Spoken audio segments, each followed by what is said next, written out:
অতঃপর সেই ঘোড়াগুলোর যারা ঊর্ধ্বশ্বাসে দৌড়ায়, অতঃপর নিজের খুরের ঘর্ষণে আগুন ছুটায়, অতঃপর সকালে হঠাৎ আক্রমণ চালায়, আর সে সময় ধূলি উড়ায়, অতঃপর শত্রু দলের অভ্যন্তরে ঢুকে পড়ে।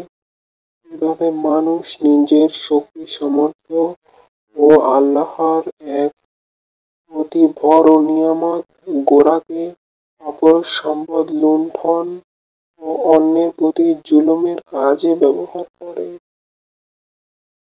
বস্তুত মানুষ তার রবের প্রতি বড়ই অকৃতজ্ঞ, আর সে নিজেই নিজের কাজকর্মের মাধ্যমে এ বিষয়ের সাক্ষী। আর ধন সম্পদের প্রতি অবশ্যই সে খুবই আসক্ত। সে কি জানে না কবরে যা আছে তা যখন উত্থিত হবে, আর অন্তরে যা কিছু লুকানো আছে তা প্রকাশই করা হবে। নিঃসন্দেহে তাদের প্রতিপালক সেদিন তাদের সম্পর্কে পুরোপুরি অবহিত থাকবেন।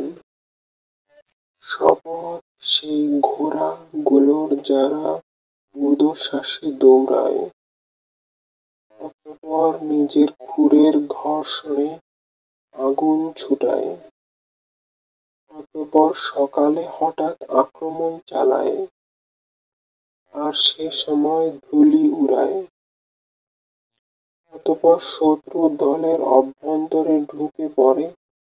এভাবে মানুষ নিজের শক্তি সামর্থ্য ও আল্লাহর এক অতি বড় নিয়ামত গোড়াকে অপর সম্পদ লুণ্ঠন ও অন্যের প্রতি জুলুমের কাজে ব্যবহার করে।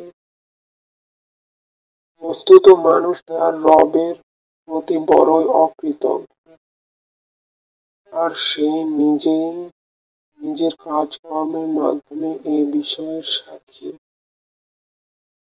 আর ধন সম্পদের প্রতি অবশ্যই সে খুবই আসক্ত।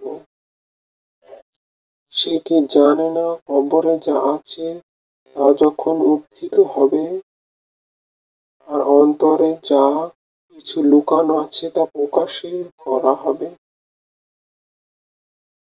নিঃসন্দেহে তাদের প্রতিপালক সেদিন তাদের সম্পর্কে পুরোপুরি অবহিত থাকবেন।